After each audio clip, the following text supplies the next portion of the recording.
لله رب العالمين والصلاة والسلام على أشرف الأنبياء والمرسلين وعلى آله وأصحابه وذرياته وآل بيته أجمعين. أما بعد، فأعوذ بالله من الشيطان الرجيم. بسم الله الرحمن الرحيم. لا تجعلوا دعاء الرسول بينكم كدعاء بعضكم بعضا. صدق الله العظيم وصدق رسوله النبي الأمين الكريم، ونحن على ذلك لمن الشاهدين والشاكرين، والحمد لله رب العالمین. عزیزان ملت اسلامیہ، میں نے جو قرآن مقدس کی آیت کریمہ تلاوت کیا ہے، اللہ تبارک و تعالی نے اس میں اپنے محبوب کی شان بیان کرتے ہوئے ارشاد فرمایا ہے، لا تجعلوا دعاء الرسول بینکم کدعاء بعضکم بعضا، کہ رسول کو جس طرح اور لوگوں کو بلاتے ہو اس طرح نہ پکارو. جیسے نام لیا کہ کہا جاتا ہے فلاں ادھر آئیے، فلاں ہے صاحب، تو اے کے لیے عربی میں لفظ یا ہوتا ہے. جیسے ہم بولتے ہیں یا محمد، اے محمد، تو اللہ تعالی نے اپنے محبوب کا نام لے کر کے بلانے سے منع فرما دیا. فرمایا کہ یا محمد مت کہو، یا رسول اللہ کہہ سکتے ہو، یا نبی اللہ کہہ سکتے ہو، یا حبیب اللہ کہہ سکتے ہو. اللہ تعالیٰ نے خود خالق کائنات میں پورے قرآن کو کھنگال ڈالیے، کہیں بھی یا محمد نہیں فرمایا، کہیں بھی یا محمد نہیں فرمایا. نام لے کر کے پکارنا اتنا ادب نہیں ہے جتنا کسی کے القاب سے پکارا جائے. یا نبی اللہ، یا رسول اللہ، یا حبیب اللہ، یہ القاب محبت کے ہیں، پیار کے ہیں. تو اللہ کو یہ بھی پسند نہیں آیا کہ کوئی اب اس کے محبوب کا نام لے کے پکارے. فرمایا لا تجعلوا دعاء الرسول بینکم کدعاء بعضکم بعضا، میرے نبی کو ایسے نہ بلاؤ جس طرح تم آپس میں ایک دوسرے کو نام لے کے بلاتے ہو. دوسرا ترجمہ اس کا مفسرین نے یہ بھی کیا ہے کہ جب نبی تم کو بلائیں اپنے پاس تو یہ عام لوگوں کی بلانے کی طرح نہیں ہے. ایسا نہ ہو کہ نبی تمہیں بلایا تم نہ آؤ، یعنی کسی اور نے بلایا تم گئے نہیں کوئی بات نہیں. لیکن اگر نبی نے بلایا اور تم نہیں گئے تو پھر تو تمہارا ایمان خطرے میں پڑ گیا. ایک ترجمہ یہ بھی کیا گیا اس کا ہے. تو دونوں میں دیکھیں آپ، دونوں ترجمے میں نبی کی شان کو بیان کیا گیا، اور قرآن مقدس تو پورا نبی کی شان سے بھرا ہوا ہے. اور آپ صلی اللہ علیہ وسلم کے اخلاق اور سیرت خود پورا قرآن ہے. ہماری زندگی کے لیے، اس دنیاوی زندگی میں کامیابی کے لیے، اس دنیا کے بعد کی کامیابی کے لیے اللہ کے نبی کی زندگی ہمارے لیے آئیڈیل، نمونہ، اسوہ ہے، آدرش ہے ہمارے لیے. بچپن سے لے کر کے آخر تک کے حالات کو پڑھ لیا جائے. آج دنیا کہتی ہے کہ ہم پریشان حال ہیں، کوئی بیماری کے اعتبار سے پریشان ہے، کوئی لڑکی کے طلاق کے اعتبار سے پریشان ہے، کوئی شادی کے لیے پریشان ہے، کوئی مالی اعتبار سے پریشان ہے، کوئی کسی کے گھر میں انتقال ہونے سے پریشان حال ہے، تمام طرح کے. لیکن اللہ تعالیٰ نے اپنے محبوب کے ساتھ پریکٹیکلی ان تمام چیزوں کو کر کے دکھوا دیا. پیدائش سے پہلے ہی یتیم، والد کا سایہ اٹھ گیا. پھر جب 6 سال کے ہوئے تو اپنی والدہ حضرت آمنہ کے ساتھ مدینہ منورہ ننیحال گئے ہوئے تھے، واپس آ رہے تھے. ابھی مکے سے بہت دور تھے. ابوا نامی مقام پہ، جگہ پہ جب پہنچے تو والدہ کی طبیعت بگڑنے لگی. اب والدہ کی طبیعت بگڑنے لگی، صرف ایک خادمہ حضرت ام ایمن ساتھ تھی اور کوئی تیسرا ان کے علاوہ نہیں تھا. حضرت آمنہ بار بار آپ صلی اللہ علیہ وسلم کو دیکھتی ہیں. ام ایمن سے کہا یہ کوئی عام بچہ نہیں ہے، اس کا خیال کرنا. پھر اسی حالت میں حضرت آمنہ دنیا سے پردہ فرما گئی. محض 6 سال کی عمر، مکے سے بھی دور، مدینے سے بھی دور، کوئی آبادی نہیں، آج بھی وہاں آبادی نہیں ہے ابوا میں. اللہ چاہتا تو اپنے محبوب کی والدہ کی موت کو تھوڑا ٹال دیتا اور یہ موت مکے میں ہو جاتی. وہاں اللہ کے نبی کے دادا تھے، چچا تھے، خاندان کے لوگ تھے. یا اللہ چاہتا تو موت کو تھوڑا سا پہلے کر دیتا، مدینے میں موت آ جاتی، وہاں ان کے ننیحال کے لوگ تھے، رشتہ دار، عزیز و اقارب تھے وہاں پہ. لیکن اللہ کو یہ منظور تھا کہ کس طرح سے میرا محبوب اپنی والدہ کو کیسے قبر کھودنے کا انتظام کیا ہوگا. محض 6 سال کی عمر، اور پھر اس ابوا سے مکے تک کا سفر صرف ایک خادمہ حضرت ام ایمن کے ساتھ. والد کا سایہ پہلے ہی اٹھ گیا ہے، پھر اللہ نے ماں کا بھی سایہ اٹھا لیا.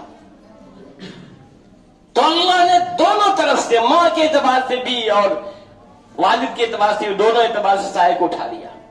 پھر جب آئے تو 9 سال کی عمر میں دادا ابو عبد المطلب، ان کا بھی انتقال ہو گیا.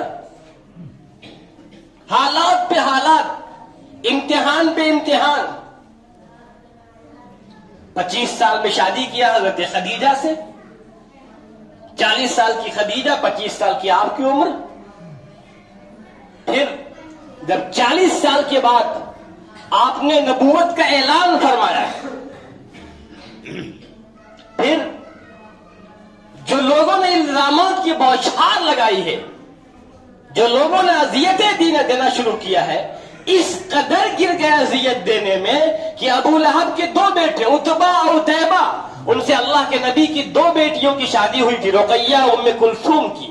ابو لہب نے کہا کہ عتبہ اور عتیبہ جاؤ اور محمد کی دونوں بیٹیوں کو طلاق دے دو. لہذا عتیبہ آتا ہے، آپ صلی اللہ علیہ وسلم خانہ کعبہ کے پاس کھڑے ہوئے ہیں اور بڑی گستاخانہ انداز میں کہتا ہے محمد آپ کی دونوں بیٹیوں کو طلاق، تھوک کر کے کہتا ہے، گستاخانہ انداز میں کہا کہ آپ کی دونوں بیٹیوں کو طلاق. اللہ کے نبی کی زبان سے یہ بات نکلی، جا اللہ اپنے کتوں میں سے کسی کتے کو تم پر مسلط کر دے. اب ذرا غور کیجئے کفار مشرکین کا حال کیا تھا. ابو لہب اپنے بیٹے کے ساتھ ملک شام تجارتی سفر پہ جانے والا تھا. اس نے کہا میرے اس بیٹے کو محمد کی بد دعا لگی، اس کا ذرا خصوصی خیال کرنا، اسپیشل سیکورٹی فراہم کرنا اس کے لیے، اس کو Z+ سے زیادہ سیکورٹی دینا. آج کے دور میں جس کو کہا جائے، دیکھ اتنی زیادہ کہ ایمان بھی نہیں لا رہے، اور جو ایمان لا رہے انہیں اذیت بھی دے رہے. لہذا یہ قافلہ جب ملک شام پہنچا، رستے میں ایک جگہ ایک گرجا کے پاس قیام کیا. اس کو عتیبہ کو اوپر چھت پہ سلایا گیا اور تمام لوگوں کے درمیان میں، تاکہ لوگ اس کی خصوصی حفاظت کرتے رہیں. رات کے وقت میں ایک شیر آیا، وہ شیر تمام لوگوں کو سونگتا رہا، جتنے لوگ تھے سب کو سونگتا رہا، سونگ کر کے چھوڑتا گیا. نیچے کوئی نہیں دکھا، اوپر بھی شیر گیا، پھر ایک ایک کر کے سونگتا رہا. اور جیسے ہی بیچوں بیچ پہنچا عتیبہ کو، اتنی تیزی سے حملہ کیا اس نے، اتنی بری طرح مارا کہ بس وہی عتیبہ مر ہی گیا. کھا ڈالا شیر نے اللہ کے اس ظالم کو جس نے اللہ کے نبی کے ساتھ گستاخی کیا تھا. اور گستاخیاں آج بھی لوگ بڑے دھڑلے سے کر رہے ہیں، اب کچھ زیادہ ہی گستاخیاں کرنے پہ آ گئے ہیں. سوشل میڈیا کا زمانہ ہے، فیس بک، واٹس ایپ، یوٹیوب. کوئی بات بولے سستی شہرت کے لیے، سستی شہرت کے لیے یہ سوچتے ہیں کہ یہ ذریعہ ہے معاذ اللہ کے نبی کے شان میں گستاخی کرنا. میں ایک دعوے کے ساتھ کہتا ہوں کہ جن لوگوں نے اللہ کے شان میں، اللہ کے نبی کی شان میں گستاخی کیا ہے، اللہ نے اس کا برداشت نہیں کیا ہے، اس کا انجام برا ہوا ہے. آپ دیکھ لیجئے اللہ کے نبی کی ظاہری حیات میں بھی اور اللہ کے نبی کے پردہ فرمانے کے بعد بھی انجام برا ہوا ہے. چاہے ہندوستان اور پاکستان اور دنیا کا کوئی کونا دیکھ لیجئے، جو گستاخ ہیں اللہ نے ان کو عبرتناک انجام تک پہنچایا ہے. اور اپنے محبوب کی زندگی میں تو اللہ تعالیٰ نے باضابطہ آیت کریمہ نازل فرما کر کے ان گستاخوں کو جواب دیا ہے. جب اللہ کے نبی صلی اللہ علیہ وسلم کے بچوں میں، خاص کر کے جو لڑکے پیدا ہوتے تھے بچے، ان کا وصال ہونے لگا، بچے لڑکے کوئی دنیا میں باحیات نہ رہے، لڑکیاں زندہ رہیں اور لڑکوں کا انتقال ہونے لگا، تو عاص ابن وائل نامی ایک مشرک، اور بعض قول کے مطابق ابو لہب، اس نے کہا چھوڑو یار محمد کی بات، چھوڑو نا، محمد کیا کریں گے، محمد چھوڑو، اب یہ ان کا کام ختم ہو گیا، معاذ اللہ، ان کے بچے مر رہے ہیں، ان کی نسلیں ختم ہو جائے گی، کون پوچھے گا، یہ دم کٹے ہیں، معاذ اللہ. جب یہ بات کہی نا تو اللہ کو غصہ آیا، اور اللہ نے قرآن کریم کی آیت نازل فرمایا، اِنَّا أَعْطَيْنَاكَ الْكَوْثَرَ، اے محبوب ہم نے آپ کو کوثر عطا فرمایا، فَصَلِّ لِرَبِّكَ وَانْحَرْ، نماز ادا کیجئے، اپنے رب کے لیے قربانی کیجئے. اِنَّ شَانِئَكَ هُوَ الْأَبْتَرُ، بے شک آپ کا دشمن، اِنَّ شَانِئَكَ، بے شک آپ کا دشمن، هُوَ الْأَبْتَرُ، وہی دم کٹا ہوا ہے، اس کی نسل ختم ہو جائے گی، اس کا کوئی نام لینے والا بھی نہیں رہے گا. آج عاص ابن وائل کو کون جانتا ہے، کون نسل چل رہی ہے؟ آج ابو لہب کوئی نام رکھتا ہے اپنا؟ ابو لہب کوئی نام رکھتا ہے؟ نام رکھنا نہیں کوئی چاہتا ابو لہب. اللہ نے جواب دیا. اسی طرح اور موقع پہ جب کوہ صفا پہ آپ نے یہ اعلان کیا تھا کہ میں اللہ کا نبی ہوں، تم مجھ پہ ایمان لاؤ، ایک اللہ کو مان لو، تو سب تو خاموش رہے، لیکن سگا چچا ابو لہب بول پڑا، تبا لک یا محمد سائر اليوم لہذا جماعتنا، محمد تمہاری بربادی ہو، کیا تم نے ہمیں یہاں اسی لیے بلایا تھا؟ تبا لک کے معنی تمہاری بربادی ہو. تو جو لفظ ابو لہب نے استعمال کیا تھا، دیکھیے اللہ نے کس زاویے سے، کس انداز سے اللہ نے اپنے محبوب کے ڈیفینس میں یہ آیت کریمہ نازل فرمایا، پوری سورہ نازل کر دیا. تبت یدا ابی لہب وتب، تبا لک وہاں کہا قرآن کریم میں آیت کریمہ، تبت یدا ابی لہب، ابو لہب کے دونوں ہاتھ ٹوٹ جائیں، وہ برباد ہو گیا. وَتَبَّ مَا أَغْنَى عَنْهُ مَالُهُ وَمَا كَسَبَ، اس کا نہ مال کام آئے گا، نہ جو کچھ کمایا کچھ کام نہیں آئے گا. سَيَصْلَىٰ نَارًا ذَاتَ لَهَبٍ، عنقریب وہ داخل ہوگا ایسی آگ میں، ذات لہب، لہب کے معنی بھڑکتا ہوا شعلہ. تو ابو لہب داخل ہوگا بھڑکتے ہوئے جہنم کی آگ کے شعلوں میں. وَامْرَأَتُهُ حَمَّالَةَ الْحَطَبِ، اس کی بیوی بھی جو لکڑیاں جمع کرتی نا، وہ بھی جہنم میں داخل ہوگی. تو دیکھیے اللہ تعالیٰ نے لہب کا بھی لفظ لایا اور تبت کا بھی لفظ لایا، اپنے محبوب کے ڈیفینس میں، اپنے محبوب کی شان میں، اس ظالموں کو جواب دینے کے لیے. اور اللہ نے ایسا جواب دیا، ایسا تھپڑ مارا ہے کہ قیامت تک مسلمان جب جب ان صورتوں کو پڑھتے رہتے ہیں، ان ظالموں پہ، ان گستاخوں پہ لعنت بھیجتے رہتے ہیں. تبت یدا ابی لہب پڑھ کے، انا اعطینا پڑھ کے، قیامت تک لوگ لعنت بھیجتے رہیں گے. ان گستاخوں کو میں کہنا چاہتا ہوں، اس مسجد سے پیغام دینا چاہتا ہوں کہ اپنی زبان پہ کنٹرول لگاؤ، کوئی ساتھ نہیں دے گا. حکومت وقت دنیا کی کوئی طاقت نہیں روک پائے گی. دنیا میں بھی تمہارا انجام برا ہوگا، اور مرنے کے بعد بھی تمہارا برا انجام تو اس سے برا بھی انجام ہوگا. جہنم کے کس نچلے طبقے میں تم جاؤ گے اللہ ہی جانتا ہے. اور جو یہ سوچ رہے ہیں کہ سستی شہرت ہمیں مل جائے گی، جو عزت کا خواب دیکھ رہے ہیں، عزت تو وہ دے گا جو دنیا کا مالک ہے، پوری کائنات کا مالک وہ عزت دے گا. جو چاہتا ہے کہ نبی کے خلاف بول کر کی عزت پالے، اسے عزت کہاں ملے گی؟